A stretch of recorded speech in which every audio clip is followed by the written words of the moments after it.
And now, ladies and gentlemen, to our two keynote speakers for this evening. I believe Professor Jeffrey Sachs has joined online, so maybe you could have him online. I am particularly pleased today because both the keynote speakers have been personal heroes of mine, and I'll try and do justice to them as I introduce them individually. They are heroes because of their scholarship, fearless advocacy, and for breaking new grounds in civic society discourse over the years. So let me start with our first keynote speaker for this evening, Professor Jeffrey Sachs. Welcome. I am so grateful, Professor Sachs, for joining us so early in the day on a Sunday morning from New York. I could go on and take the entire time in introducing Professor Sachs, but I will be brief, and his detailed bio is available. Professor Sachs spent over 20 years as a researcher at Harvard, where he received his bachelor's, his master's, and his PhD degrees. He has had over 38 doctorates, honorary doctorates. His landmark report as the head of the Commission on Macroeconomics in Health at the World Health Organization in 2001 stands out as one of the sentinel such documents which put the role of equity, economics, and reaching the unreached on the forefront. And I was very fortunate to be part of one of the working groups. Currently, Professor Sachs is the University Professor and Director of the Center for Sustainable Development at Columbia University, where he directed the Earth Institute from 2012 to 2016. He's also President of the UN Sustainable Development Solutions Network, of which we are the Pakistan node, and he's the chair of the Lancet COVID Commission. He's been the special advisor to 3 UN Secretary Generals and currently serves as an SDG advocate under Secretary General Antonio Guterres. Professor Sachs, the floor is yours to give us your thoughts on what Pakistan can do for SDGs and climate change. Thank you. Thank you so much. Thank you for that warm welcome. Thank you for all of the partnership and collegiality over many, many years, dating back to the Commission on Macroeconomics and Health. Assalamu alaikum, Prince Rahim, and distinguished leaders of Aga Khan University and of universities throughout Pakistan. Let me tell you how thrilled I am that you are launching the Sustainable Development Solutions Network for Pakistan. And please count on me for any kind of support that I can give you at any time. What you are doing, I believe, is of inestimable value for Pakistan and the contributions that you will make for the world.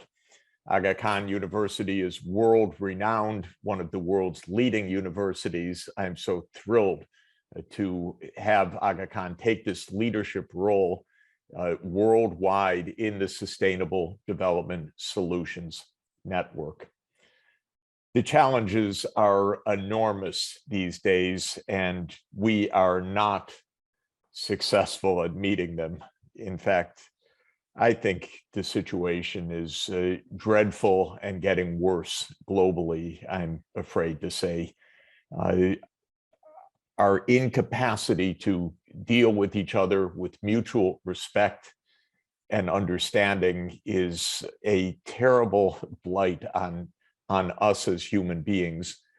This war in Ukraine is terrible, and it was avoidable.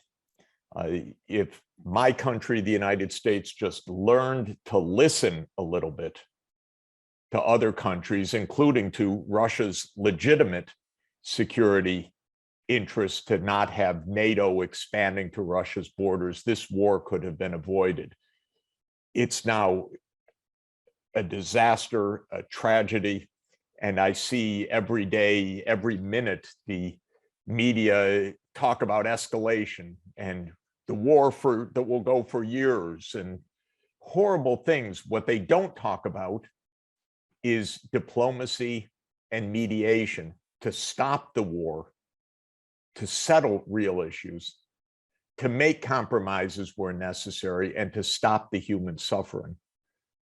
And this is really the essence of what sustainable development is about, whether it is war and peace, or stopping a pandemic disease, or stopping human-induced climate change. The truth is, for all of these challenges, we have knowledge, systems, expertise, wealth, the capacity to do things. But look where our wealth is going right now, to destroying cities, bombing, mayhem, bloodshed. And today in the press in the United States, well, because of this, the US has to expand oil and gas production and so forth. Sheer lunacy in the context of the climate crisis and all the rest. Our problem is that we are not cooperating. This is the most fundamental problem. Even when a pandemic hits the whole world, and the meaning pandemic is that all people are hit by this disease, still we couldn't cooperate. When did senior US officials sit down with senior Chinese officials to discuss how the two leading producers of vaccines could ensure global coverage? I'll tell you when: never. It doesn't even cross the minds of the American leaders sit down with the Chinese counterparts. They're far more interested in division, in alliances, in hostility, than they are in solutions. This is why I believe a global network of universities, of thinkers, of people who are committed not to a partisan cause, not frankly even to a national cause, but to humanity and to using knowledge for the sake of well-being, is so crucial. Because I'm afraid, I see it in my country, my government, it's incapacitated to solve problems. It's corrupt, it's divided. We don't even solve problems for Americans, much less solving problems for the rest of the world.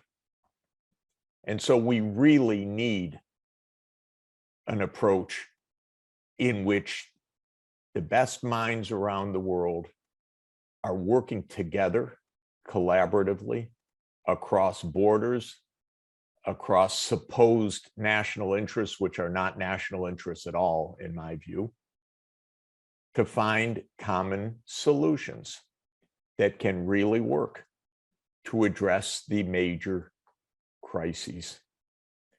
Now, it's also notable in this terribly dark period and really disorienting period that we are 30 years after the signing of the UN Framework Convention on Climate Change. We need to realize 30 years ago this year, we signed the UN Framework Convention on Climate Change, in which all countries promised, and I quote, to stabilize greenhouse gases to avoid dangerous anthropogenic interference in the climate system. We agreed to stabilize the concentration of these greenhouse gases. That means we agreed to reach near zero emissions. That's the only way you can stabilize the concentrations of greenhouse gases. And we did that 30 years ago. It's pretty interesting to see how you can make that pledge because the world knew it already 30 years ago, and then to see the big powers ignore it for the next 30 years. The United States Senate ratified that treaty back in November 1992, I think was the month, and since then has not passed one consequential piece of climate legislation. And then points the finger at poor countries like Pakistan and others, say, what are you doing? But the United States has not stabilized. It hasn't reduced, it has not decarbonized its own energy system. And after the treaty was agreed You'll recall that in 1997, at the third meeting of the Conference of the Parties, and remember, we're up to 27 now, but at the third meeting in Kyoto, the Kyoto Protocol was agreed. And that said to the richer countries, you take the lead to get this started. 1997. You know what the US Senate did? It voted unanimously to ignore the Kyoto Protocol. It said, we won't do it unless the developing countries do it also, because the United States political system is built on greed, I'm afraid.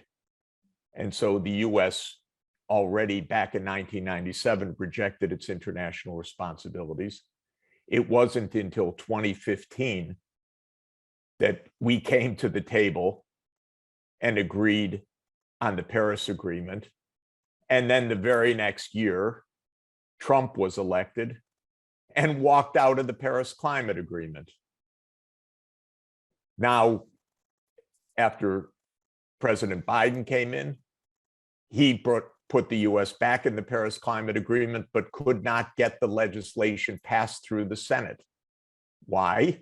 Well, one reason is that the chairman of the US Senate Committee on Energy and Natural Resources, a senator from West Virginia, owns 2 coal companies. That's the person supposed to regulate the decarbonization of the US economy, a coal company owner, as chairman of the Senate committee. Well, this is why we have spent 30 years. Temperatures have now risen to 1.2 degrees Celsius. They're rising, ladies and gentlemen, at faster than 0.3 degrees Celsius per decade now. We're on a trajectory to breach the 1.5 degree Celsius limit in a decade, or even faster in a bad El Nino year, which could push the planet's temperature already within the next few years above 1.5 degrees. And you know in Pakistan what that means, with water stress, with deserts, with heat waves, how deadly this can be. And so this is our reality. Now, what can we do about it? Well, the main thing is understanding. And the main thing is,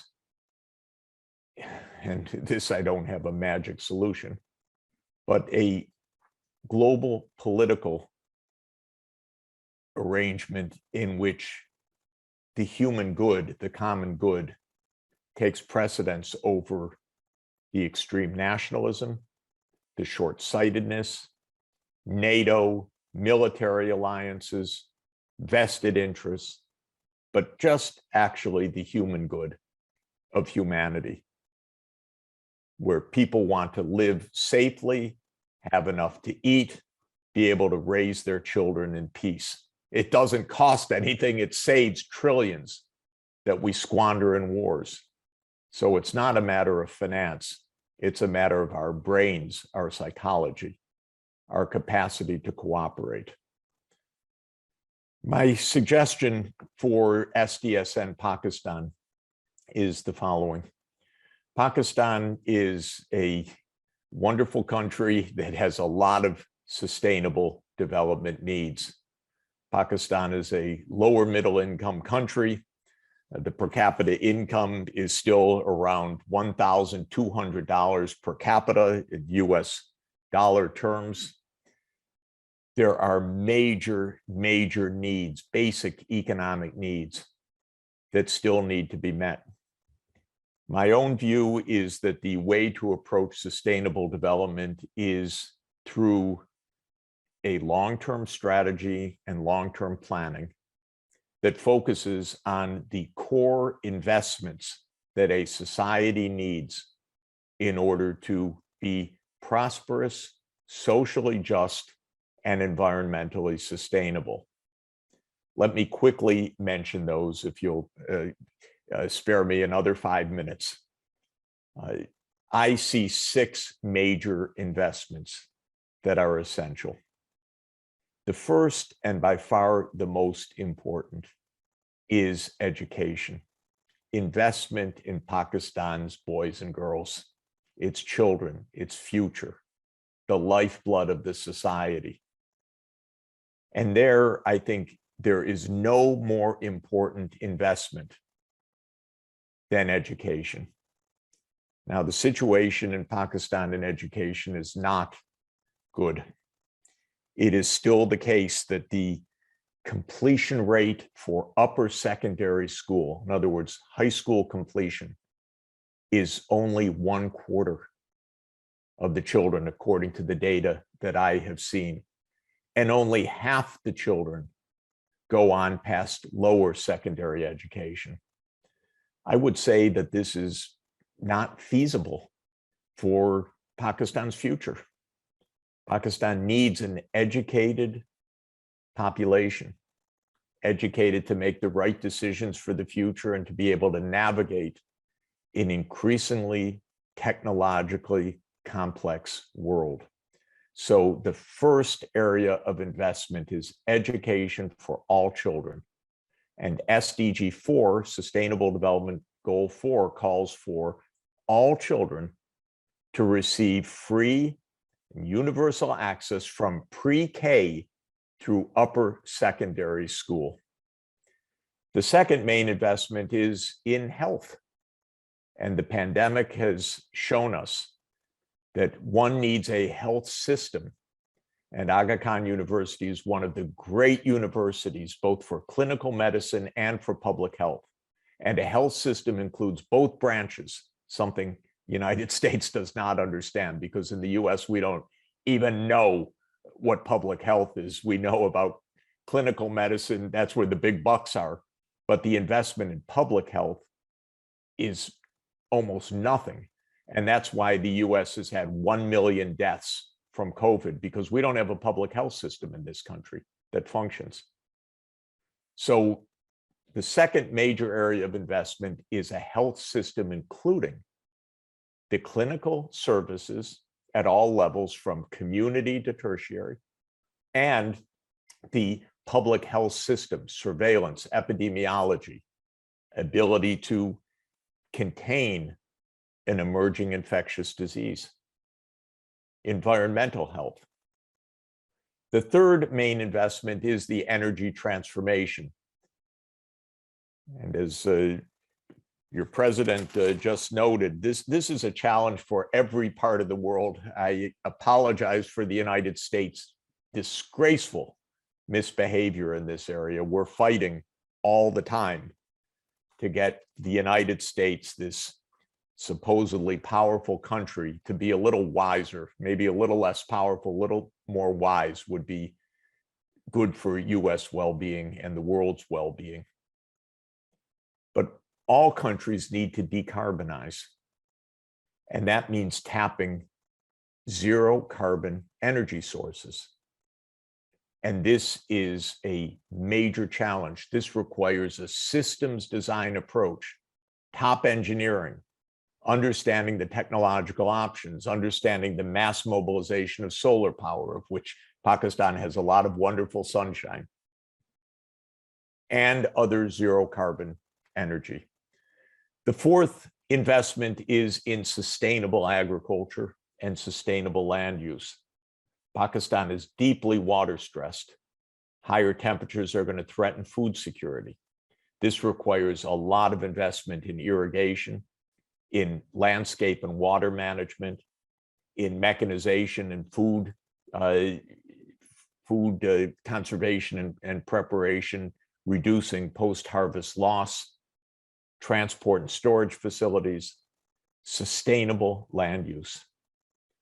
The fifth area is urban infrastructure, water, sewerage, transport, digital connectivity, to make the cities viable, because Pakistan is going to continue to urbanize rapidly. And the sixth area that I think can be transformative is digital access. Think of what can be done if we're creative in digital education to make sure that every child has access to the world of information, to excellent online classes. Even when there are no locally qualified teachers available, there always are teachers within online reach. Very low cost higher education through online teaching, telemedicine, finance and payment systems, operations of infrastructure, government services put online for more transparency, less red tape, more access, more efficiency, more affordability, more social inclusion. So I believe that digital access is absolutely powerful, but the estimates are that fewer than a quarter of the people of Pakistan right now are using the internet. They can't afford it. They don't have devices. They're not trained. They're in rural areas. And I think a strategy for internet access for all and for the content of public health, telemedicine, distance education, payment services, government services, and so forth will repay itself many, many times over.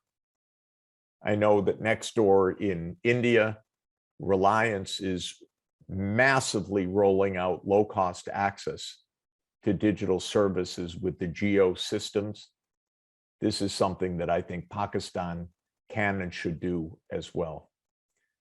So my hope for SDSN Pakistan is that you can help take the lead to support the government, to support the states, the provinces, the cities in developing strategies in these 6 critical areas: education, health, energy, land use, urban infrastructure, and digital connectivity, so that Pakistan can enjoy a dramatic surge of progress in sustainable development.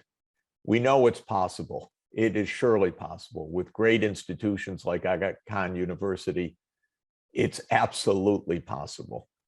And please count on me and the global United Nations Sustainable Development Solutions Network to support you at any moment and in any way. It is a joy and an honor to get up on an early Sunday morning to be together with you in the evening with your launch, because it's deeply moving and deeply gratifying to know of your leadership. Thank you so much. Thank you for inviting me to join today.